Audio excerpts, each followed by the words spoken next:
माननीय मनोज कुमार जी, प्रेम चोपड़ा जी, सुभाष घई साहब, मनोज बाजपेयी जी, सूचना और प्रसारण मंत्रालय के सचिव विमल जुल्का जी, हमारी सहयोगी नीलम कपूर जी, राघवेंद्र सिंह जी, इस महोत्सव के प्रबंधक शंकर मोहन जी, निरुपमा कोटरू जी, यहाँ पर फिल्म जगत से जुड़े हुई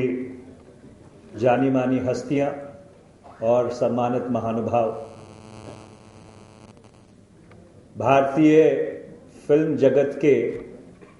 इस दूसरी शताब्दी में मैं अपनी ओर से और अपने मंत्रालय की ओर से आप लोगों का बहुत स्वागत करता हूं, अभिनंदन करता हूं। ये 100 साल का जो सफर है, ऐसा मनोज कुमार जी बता रहे थे, एक बहुत ही अद्भुत और बहुत ही सुनहरा सफर रहा है। राजा हरिश्चंद्र से शुरू हुआ 1903 में यह सफर और 3 इडियट्स तक हर दशक में, हर वर्ष ऐसे चलचित्र, हिंदी सिनेमा और जो हमारा प्रादेशिक सिनेमा है उसने प्रस्तुत किए कि एक बहुत ही अजब छाप ये भारत के समाज पर, हम सभी लोगों के मनोविज्ञान पर यह सफर छोड़ के गया है। और हर दशक में इस सफर ने ऐसी महान हस्तियों को पर्दे के सामने और पर्दे के पीछे आप लोगों के साथ रूबरू किया है, जो अपने आप में एक जीती जागती मिसाल बन गए हैं। कुछ लोगों को हमने कल सम्मानित किया, कुछ को आज सम्मानित किया,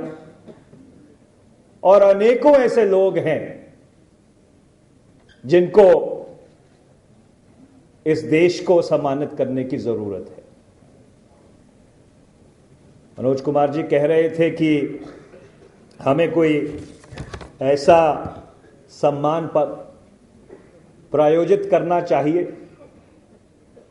जिसको देखकर जो हॉलीवुड है वो भी प्रेरणा ले। मैं उनके ख्यालात से पूरी तरह से इत्तेफाक रखता हूं, पर इतना जरूर कहना चाहूंगा कि जो भारतीय चलचित्र का सफर रहा है उससे सिर्फ हॉलीवुड ने ही नहीं, पर इस देश में और विदेश में कई ऐसे वुड हैं जिन्होंने प्रेरणा ली है। और हम ये चाहेंगे कि ये जो पुरस्कार है, जो एक पूरी दुनिया के लिए मिसाल बने, वो सरकार द्वारा नहीं, पर जो भारत का फिल्म जगत है उसके द्वारा इंस्टीट्यूट किया जाना चाहिए। क्योंकि हमारा मानना रहा है कि भारतीय फिल्मों का जो ये सफर है वो सरकारों के बावजूद हुआ है। The celebration of India soft power has been in spite and despite successive governments. So therefore it would be fitting that if an award has to be instituted which becomes the prima donna among prima donnas, it should be done by the film industry itself. कल मुझे एक सवाल पूछा गया जब पत्रकार वार्ता हो रही थी कि ये जो अंतर्राष्ट्रीय फिल्म महोत्सव हम हर साल आयोजित करते हैं, इसमें कोई राजनीतिक सिनेमा का भी सेक्शन है या नहीं। तो उसके जवाब में मैंने ये कहा कि ये तो देखने वाले पर निर्भर करता है, हम जैसे लोगों को हर चीज में राजनीति दिखती है,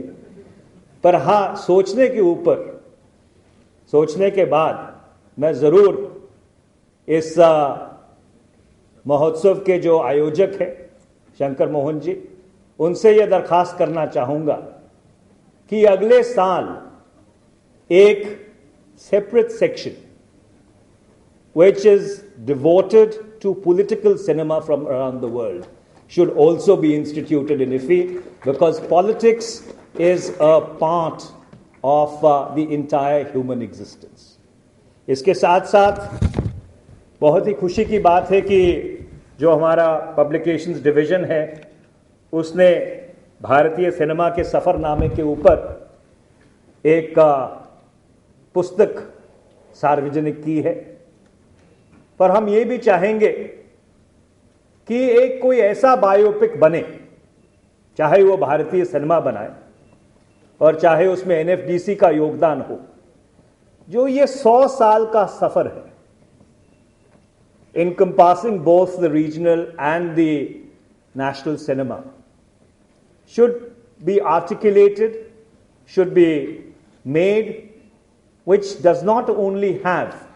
historical documentary value, but is made with the finesse that it can develop a revenue model of its own. And I think that would be the immortal tribute to 100 years of Indian cinema in its 101st year. We would request the NFDC to work with independent stakeholders in the film industry to see that over the next couple of years, 2 or 3 years, that's the time it takes to shoot something on that scale, to bring this bioepic to reality. मैं एक बार फिर से यहाँ पे जितने लोग आए हैं उन सबका अभिनंदन करता हूँ और मैं ये उम्मीद करता हूँ कि ये जो अगले 9 दिन हैं वो आपके लिए सफल हो, रचनात्मक हो और भारतीय चलचित्र ये जो सतरंगी जादूगर है इसकी नई शताब्दी में जो यहाँ पर हम इकट्ठे हुए हैं, ये शताब्दी भी उसी तरह से निकले जिस तरह पिछली शताब्दी थी। बहुत बहुत धन्यवाद।